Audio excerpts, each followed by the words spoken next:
Salam penuaian, salam terobosan. Shalom Bapak Ibu semuanya. Ya, dimanapun Bapak Ibu berada, baik yang ada di ruangan Zoom maupun yang di YouTube channel dari Gereja BMC New York. Hari ini adalah Minggu 20 Juli 2025. Kita sedang bersama-sama dalam ibadah raya secara online dari Gereja BMC yang ada di kota New York, ya. Nah, Bapak Ibu sekalian, tema daripada gereja BMC ini untuk tahun 2025 adalah Future Foresight. Kita dipersiapkan untuk menghadapi masa depan. Kita nggak tahu apa yang akan terjadi di hari-hari yang akan datang, Bapak Ibu sekalian. Tetapi biarlah melalui kebenaran firman, dari minggu ke minggu kita diajar, kita diperlengkapi. Biarlah setiap kita menjadi anak-anak Tuhan yang siap menghadapi masa depan. Kita harus punya iman bahwa hari-hari depan kita itu adalah hari-hari depan yang menyenangkan, hari-hari depan yang berkemenangan, dan hari-hari depan yang diberkati oleh Tuhan. Nah, untuk itu pada bulan Juli kita diberi subtema yaitu Be Resilient atau jadilah tangguh. Jadi untuk menghadapi hari-hari depan yang kita tidak tahu, kita harus jadi tangguh. Baik itu ketika kita diberkati atau belum diberkati, atau kurang diberkati, atau sedang tidak diberkati, biarlah kita menjadi anak-anak Tuhan yang tidak gampang menyerah, tapi kita menjadi anak-anak Tuhan yang tangguh. Ayat emasnya diambil dari kitab Yakobus pasal yang pertama ayat yang ke-12.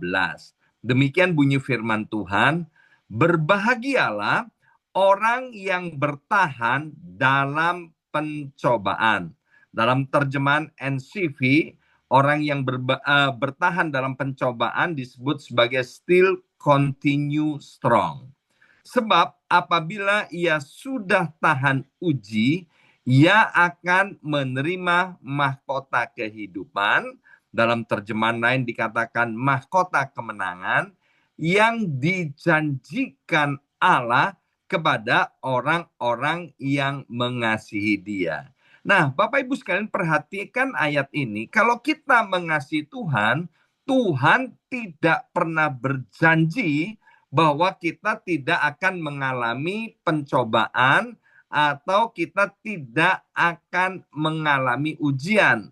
Tapi janji Tuhan adalah kalau kita bertahan dalam pencobaan, kita bertahan dalam ujian, dengan kata lain still continue strong, dengan kata lain kita menjadi orang-orang yang tangguh, maka Tuhan bilang kita akan menerima yang namanya mahkota kehidupan atau mahkota kemenangan sedari kita masih ada di atas muka bumi ini. Sehingga kita akan menjadi anak-anak Tuhan yang berbahagia. Bukan kelak, tapi hari ini. Ya, saya sudah sampaikan beberapa kali apa yang disebut be resilient atau jadilah tangguh atau still continue strong.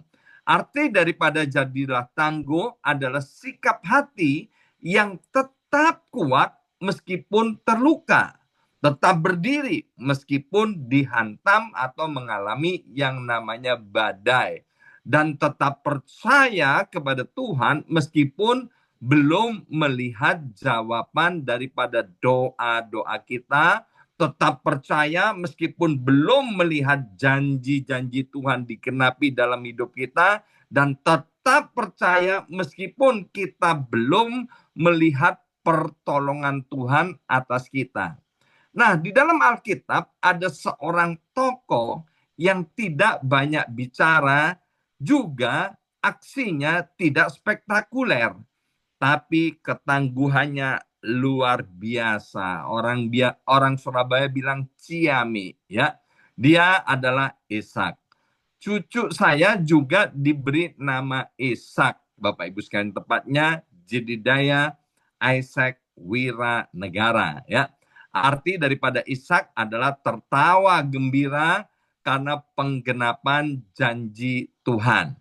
Nah, ketangguhan Ishak justru terlihat dalam ketaatan dan kesetiaannya kepada Tuhan dan keluarganya. Sekali lagi, ketangguhan dari Ishak terlihat dalam ketaatan dan kesetiaannya kepada Tuhan dan keluarganya. Ishak itu seorang yang setia menjalani hari-hari yang tidak mudah dengan ketaatan yang konsisten, bukan sekali tempo, ya. Ishak menghadapi yang namanya krisis ekonomi. Dia juga menghadapi yang namanya konflik dalam keluarganya. Anak-anaknya saling tidak senang satu dengan yang lain, bahkan Esau hendak membunuh saudara kandungnya, saudara kembarnya yang bernama Yakub. Dan tekanan dari lingkungan sekitarnya itu juga dialami oleh Ishak. Tapi tidak pernah sekalipun tercatat dalam Alkitab bahwa Ishak itu mengeluh, ngomel, bersungut-sungut, atau bahkan memberontak kepada Tuhan. Ishak taat saat Tuhan menyuruhnya tinggal di negeri yang kering. Ia sabar saat sumurnya direbut orang berkali-kali. Ishak tetap setia kepada istrinya seumur hidupnya, dan Ishak tetap memegang teguh firman Tuhan yang diwariskan oleh ayahnya, yaitu Abraham. Hari ini mari kita belajar ketangguhan daripada seorang yang bernama Ishak. Maka itu saya beri judul renungan pagi ini adalah jadilah tangguh seperti Ishak. Ayo bersama saya ucapkan ini 2, 3. Jadilah tangguh seperti Ishak. Yang pertama, Ishak itu tangguh dalam menghadapi yang namanya krisis. Ya, mari kita baca Alkitab kita dari kitab Kejadian pasal yang ke-26. Kejadian pasal 26 ayat yang pertama dikatakan, maka timbullah kelaparan di negeri itu. Ini bukan kelaparan yang pertama yang telah terjadi dalam zaman Abraham. Sebab itu Ishak pergi ke Gerar kepada Abimelek, raja orang Filistin. Lalu Tuhan menampakkan diri kepadanya serta berfirman, janganlah pergi ke Mesir. Bersama saya ucapkan, janganlah pergi ke Mesir. 2, 3, janganlah pergi ke Mesir. Diamlah di negeri yang akan kukatakan kepadamu. 3, tinggallah di Gerar sebagai orang asing. Maka aku, Tuhan, akan menyertai engkau Ishak dan memberkati engkau Ishak, sebab kepadamulah dan kepada keturunanmu akan kuberikan seluruh negeri ini, dan aku akan menepati sumpah yang telah kuikrarkan kepada Abraham ayahmu. Loncat ke ayat yang kelima. Ayat yang ke-6, ya. Jadi tinggallah Ishak di Gerar, ya. Loncat lagi ke ayat yang ke-12. Maka menaburlah Ishak di tanah itu. Dalam terjemahan TSI, yang ditabur itu adalah benih gandum, Bapak Ibu sekalian. Dan dalam tahun itu juga ia, yaitu Ishak, mendapat hasil 100 kali lipat. Bersama saya ucapkan, mendapat hasil 100 kali lipat. 2, 3, mendapat hasil 100 kali lipat. Perhatikan kata, dalam tahun itu juga ia mendapat hasil 100 kali lipat. Kalau sekarang bulan Juli, Bapak Ibu sekalian, kita menabur, maka kalau disebut tahun itu artinya tahun 2025, ya.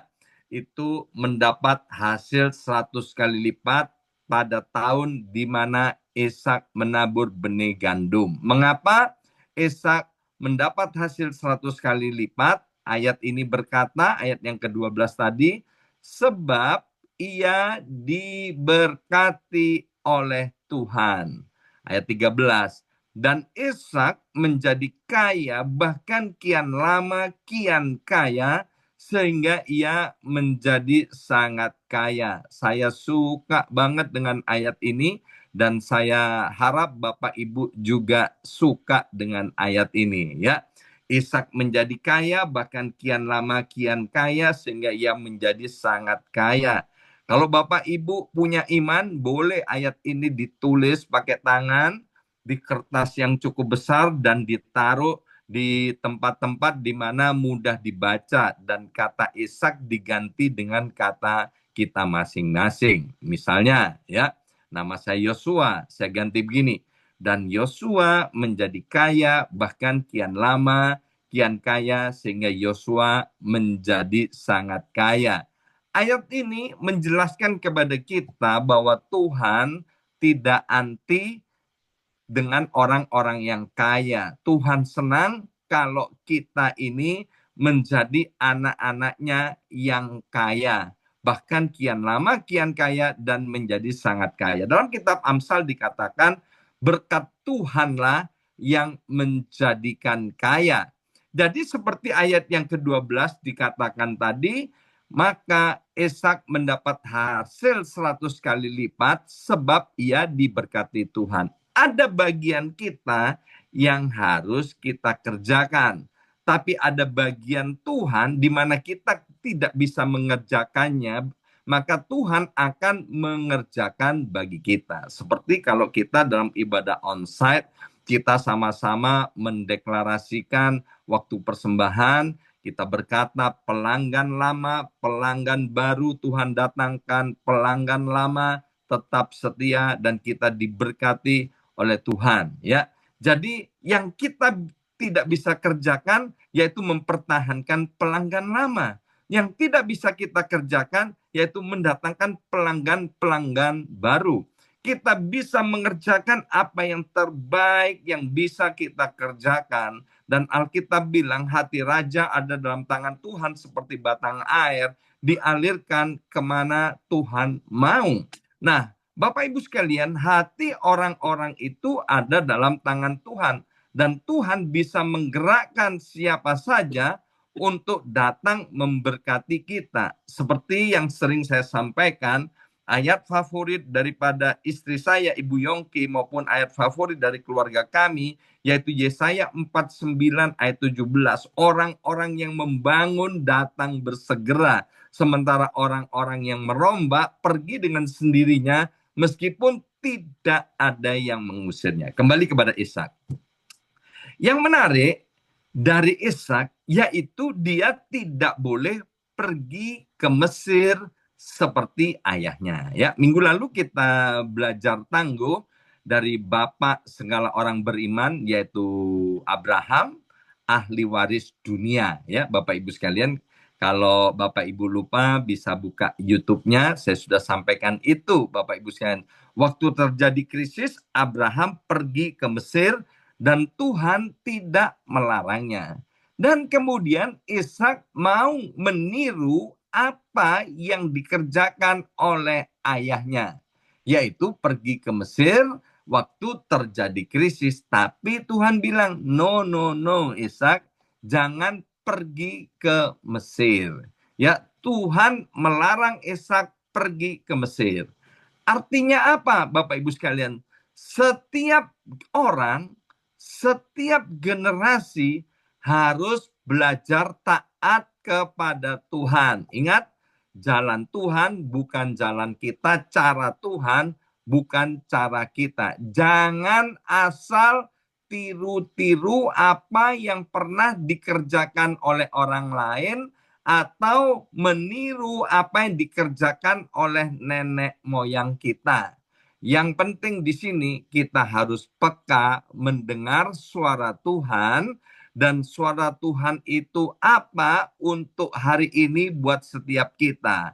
Entah kita tinggal di New York, kita tinggal di Las Vegas, kita tinggal di San Francisco, kita tinggal di Delaware, kita tinggal di Boston, kita tinggal di New Jersey, kita tinggal di Makassar, kita tinggal di Surabaya, kita tinggal di Sukabumi, kita tinggal di Jakarta, di Pandaan, dimanapun kita tinggal hari ini, Bapak Ibu sekalian, biarlah kita harus belajar mendengarkan suara Tuhan di tempat kita masing-masing. Kalau Tuhan berbicara, bandingkan dengan Alkitab, dengan firman Tuhan yang sudah tertulis. Kalau itu sesuai dengan Alkitab, sesuai dengan apa yang ditulis, kerjakan dengan segera dan jangan menunda-nundanya. Ya. Nah, di tengah kelaparan itu, Bapak Ibu sekalian, Ishak disuruh oleh Tuhan untuk tetap tinggal di Gerar, nggak boleh pergi ke Mesir, tinggal di tanah kering. Dan yang luar biasa, yaitu disuruh menabur di tanah yang kering. Ini perintah Tuhan yang tidak masuk akal, perintah Tuhan yang luar biasa, Bapak Ibu sekalian, yang perlu dipertanyakan, ya. Tapi yang luar biasa, yang ajaib, Esa nggak pakai tanya, nggak pakai menawar, ya. Menabur saat tanah gersang, menabur di tanah kering, itu konyol banget, Bapak Ibu sekalian. Tetapi tindakan iman adalah percaya bahwa Tuhan bisa memberkati benih di tanah yang kering dan di tengah-tengah krisis. Tidak ada yang mustahil bagi Tuhan dan tidak ada yang mustahil bagi orang percaya. Coba bayangkan Bapak Ibu sekalian, ya. Seorang petani melihat tanahnya retak-retak karena kemarau panjang, ya. Kemudian hujan tidak kunjung datang, hujan nggak turun. Kemudian tetangganya sudah angkat kaki pindah ke daerah yang lebih hijau, yang banyak airnya. Secara logika, orang ini pun akan berpikir, kalau aku tetap di sini, maka bisnisku pasti bangkrut. Masa depan keluargaku pasti habis, akan hancur. Itulah kira-kira yang dialami oleh Ishak. Apa kata dunia kalau aku tetap tinggal di sini? Ya, kelaparan dengan hebat melanda negeri itu. Krisis pangan. Jadi secara manusia, Bapak Ibu sekalian, pergi ke Mesir itu adalah hal yang logis, ya. Maaf. Pada beberapa orang, Bapak Ibu sekalian, yang kemudian dia meninggalkan tempat kerjanya, kemudian meninggalkan daerahnya, dan kemudian pergi ke tempat yang lain tanpa tuntunan dan bimbingan Tuhan. Sehingga ketika dia ada di tempat yang baru, bukannya kemudian diberkati, tapi kemudian menjadi depresi. Ya, Gerar bukanlah tempat yang nyaman, bukan tempat ideal untuk bercocok tanam saat itu.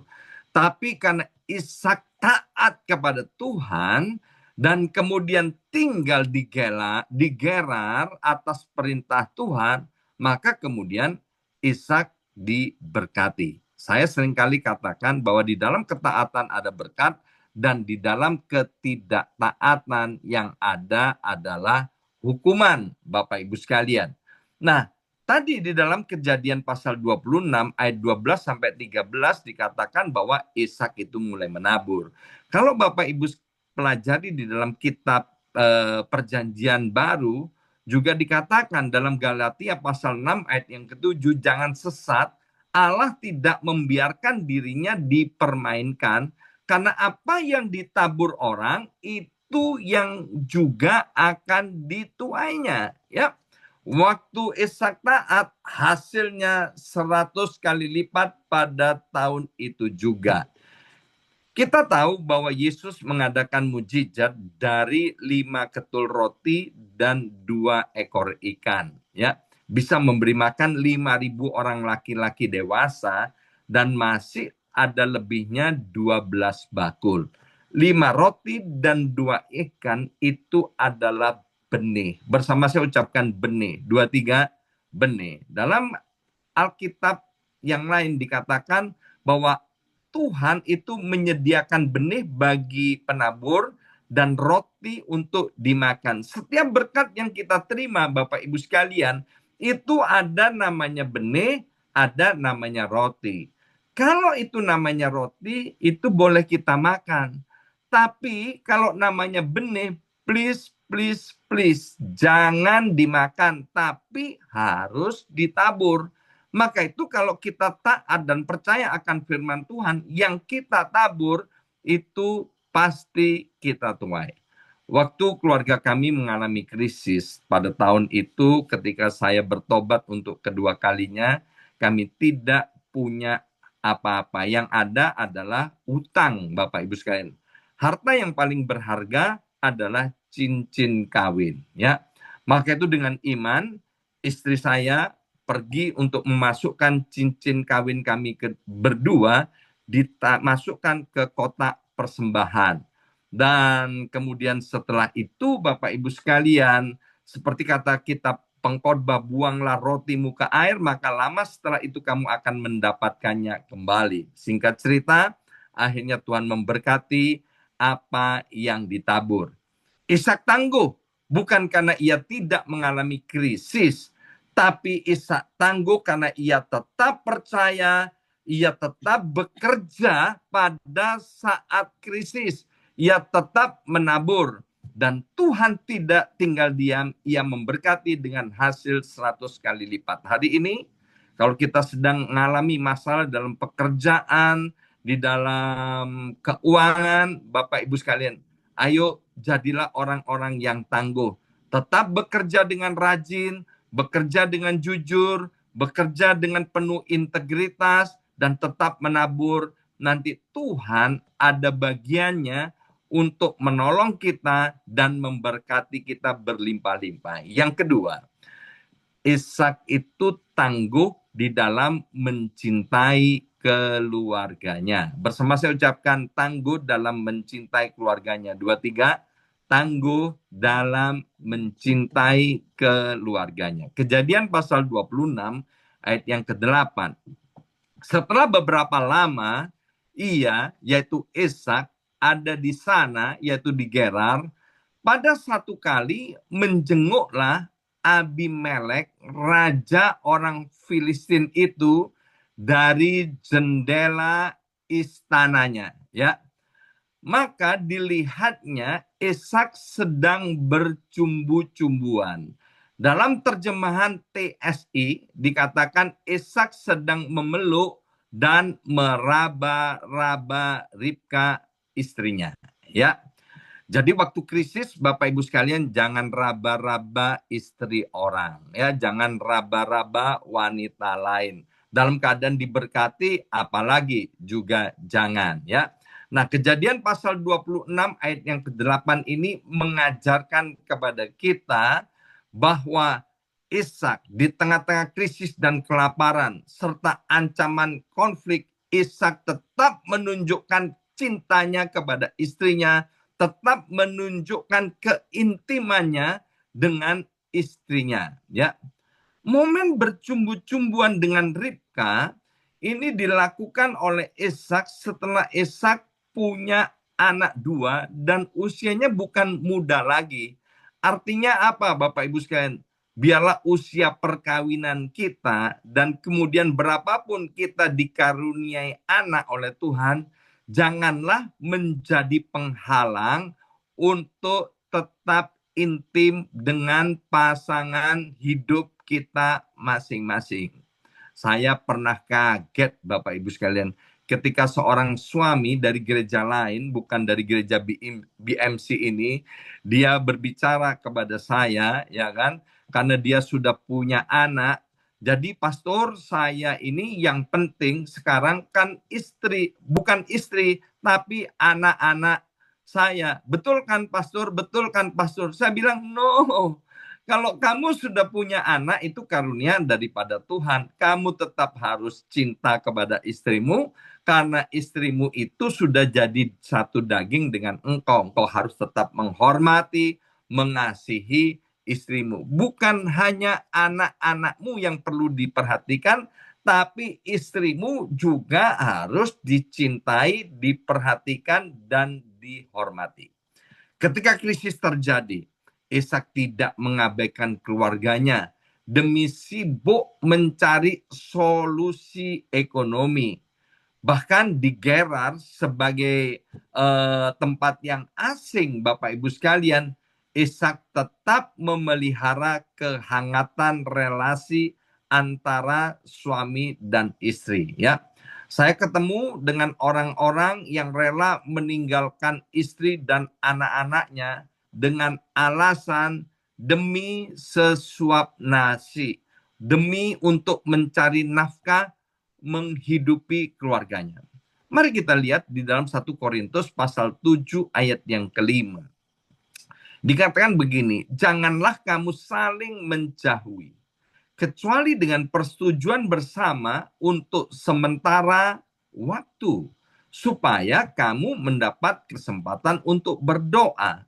Setelah itu hendaklah kamu kembali hidup bersama-sama, supaya iblis jangan menggodai kamu, karena kamu tidak dapat menahan hawa nafsu. Ya, saat krisis melanda Bapak Ibu sekalian, ayo jangan kita saling menyalahkan dalam keluarga, tapi justru pererat kasih di dalam keluarga ini, cinta dalam keluarga ini.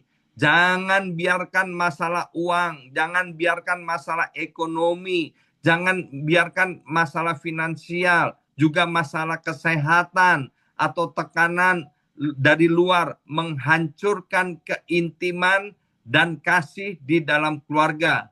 Bahkan harus berpisah dengan keluarganya dengan alasan mencari penghasilan. Kalau kamu harus pindah kota, maka pindahlah bareng-bareng dengan keluargamu. Ishak ini luar biasa Bapak Ibu sekalian. Ishak itu kaya raya, hidupnya makmur, juga sehat sehingga umurnya panjang Bapak Ibu sekalian. Tapi yang luar biasa pada zaman itu poligami, punya istri lebih satu, itu adalah hal yang umum. Dan itu sudah dipraktekkan oleh bapaknya yang bernama Abraham. Ya, Ishak adalah orang yang kaya yang dapat dengan mudah tambah istri atau tambah selingkuhan atau tambah gundik atau tambah selir. Tapi Ishak memilih untuk tetap setia kepada satu wanita saja, dan itu adalah istrinya sendiri. Ishak tidak pernah mengambil wanita lain. Ia tetap setia kepada Ribka seumur hidupnya. Tidak tercatat dalam Alkitab bahwa Ishak pernah menikah lagi ketika istrinya Ribka meninggal dunia. Waktu istrinya meninggal dunia, Ishak berduka dan Ishak tetap hidup sebagai duda yang menjaga kekudusan. Ya, ini adalah bentuk ketangguhan yang luar biasa. Tangguh bukan hanya saat kerja keras atau melawan musuh, tapi tangguh yaitu bagaimana kita mengasihi keluarga dan tetap setia kepada keluarga. Tangguh artinya tidak mencari opsi lain ketika keadaan tidak lagi semanis masa bulan madu. Ya, tidak melemparkan alasan-alasan yang dicari. Kami sering bertengkar dan cekcok, sudah nggak cocok lagi.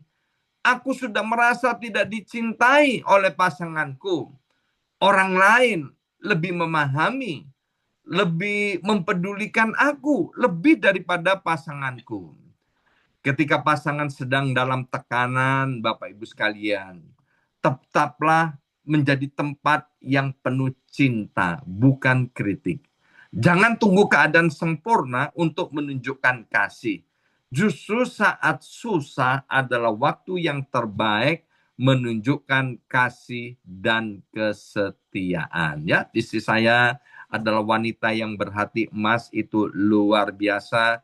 Saya sering kali berkata, Tuhan, Tuhan Kamsya, Kamsya, Tuhan terima kasih untuk istri yang luar biasa baik. Waktu saya sakit, waktu saya susah, waktu saya mau mati, istri saya tetap setia dan menunjukkan kasihnya kepada saya dan keluarganya. Maka itu saya bilang Bapak Ibu sekalian bahwa keluarga kami ini diselamatkan dan diberkati karena istri saya ini yang luar biasa yang mau menunjukkan kasih dan kesetiaannya ketika dalam keadaan yang tidak baik. Biarlah ini juga menjadi komitmen setiap kita. Nah, dari Ishak kita belajar bahwa cinta sejati itu terbukti dalam masa sulit, ya. Jadi kalau mau tahu orang cinta atau tidak, cintanya sejati atau tidak, yaitu ketika masa sulit. Masa sulit itu macam-macam. Misalnya kesulitan ekonomi, masa sulit itu misalnya lagi marahan atau dibenci oleh mertua, itu adalah masa sulit. Atau ketika salah satu pasangan sedang sakit atau tidak setia, itu adalah masa sulit. Cinta sejati dibuktikan ketika masa sulit. Yang kedua, dari Ishak kita belajar bagaimana cara mencintai keluarga, yaitu tetap romantis dan ekspresif meskipun sudah lama menikah. Contoh kecil misalnya Bapak Ibu sekalian ya, kami berusaha kalau ada waktu Bapak Ibu sekalian, kami selalu atur untuk bisa makan bersama ya. Jadi seringkali Bapak Ibu sekalian karena kesibukan dan lain sebagainya, maka kami bisa tidak punya waktu untuk makan bersama, maka kami akan makan tidak terlalu kenyang. Nah, nanti tunggu pasangan, misalnya istri saya ya kan. Jadi kalau saya lapar, saya makan dulu tapi nggak terlalu kenyang. Nanti waktu istri saya siap untuk makan, saya ikut makan lagi. Demikian juga sebaliknya, itu dikerjakan oleh istri saya bertahun-tahun, Bapak Ibu sekalian. Ya, jadi jangan sampai kita membiarkan rutinitas kering. Jadi apa yang menambahkan cinta itu harus diekspresikan di dalam kata-kata dan tindakan. Ya. Dari Ishak kita belajar Bapak Ibu sekalian, yaitu tetap memilih sebagai orang-orang yang setia meskipun punya kesempatan untuk setia. Bapak Ibu tahu nggak, setia itu mahal ya. Karena mahal, maka jarang orang punya yang namanya kesetiaan. Tapi biarlah kesetiaan itu menjadi milik setiap kita ya. Dari Ishak kita juga belajar bagaimana menghargai pasangan di dalam setiap musim kehidupan. Dan dari Ishak kita belajar juga bagaimana untuk menjaga keintiman fisik dan emosional. Dari Ishak kita juga belajar bagaimana mencintai keluarga, yaitu dengan cara tidak saling menyalahkan. Alangkah mudahnya ketika terjadi krisis kita menyalahkan orang lain, apalagi menyalahkan pasangan kita ya. Hari ini kita belajar dua hal. Nanti pada ibadah onsite saya akan sampaikan belajar tangguh dari Ishak, yaitu poin yang ketiga.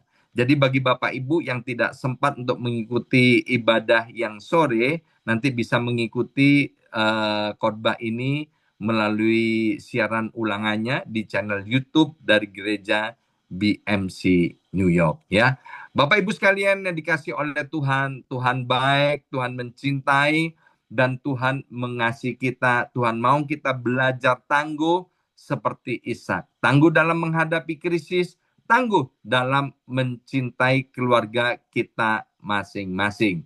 Jadilah tangguh, still continue strong. Karena Tuhan mengasihi dan memberkati orang-orang yang tangguh. Buka kedua belah tangan kita, naikkan syukur kepada Tuhan bahwa setiap kita berharga di mata Tuhan, kita semua dicintai oleh Tuhan. Dan seperti Ishak pada perjanjian lama, Tuhan rindu untuk memberkati kita, sehingga kita memiliki keluarga yang kuat dan kokoh, menjadi orang-orang yang diberkati, yang tidak kekurangan berkat. Terima kasih Bapa untuk kebaikan dan anugerah-Mu Tuhan. Kami percaya, kami yakin kami adalah anak-anak-Mu, milik kepunyaan-Mu yang Tuhan sudah beri kuasa, Tuhan sudah beri hak sebagai anak-anak Allah. Hidup kami tidak akan pernah sama lagi. Kami akan menjadi pribadi-pribadi yang kuat dan teguh. Dan tahun ini kami percaya masa depan kami adalah masa depan yang cerah, masa depan yang penuh dengan pengharapan. Hari-hari ke depan kami adalah hari-hari yang diberkati dan hari-hari yang indah. Terima kasih Bapak. Mari saudara terima dengan iman berkat dari Allah Bapa, di dalam nama Tuhan Yesus, dan persekutuan yang manis dengan Roh Kudus-Nya. Tuhan memberkati kita berlimpah-limpah. Tuhan mengarahkan wajahnya kepada kita, menyinari kita dengan kasih dan kemurahan-Nya, sehingga kita senantiasa memperoleh kebaikan Tuhan. Di dalam nama Yesus, Roh Kudus menolong kita untuk selama-lamanya. Tuhan menyertai melindungi kita, sehingga kita senantiasa beruntung dan berhasil. Yang percaya terima berkat ini dengan iman, dan dalam nama Yesus katakan amin 3 kali. Amin, amin, amin.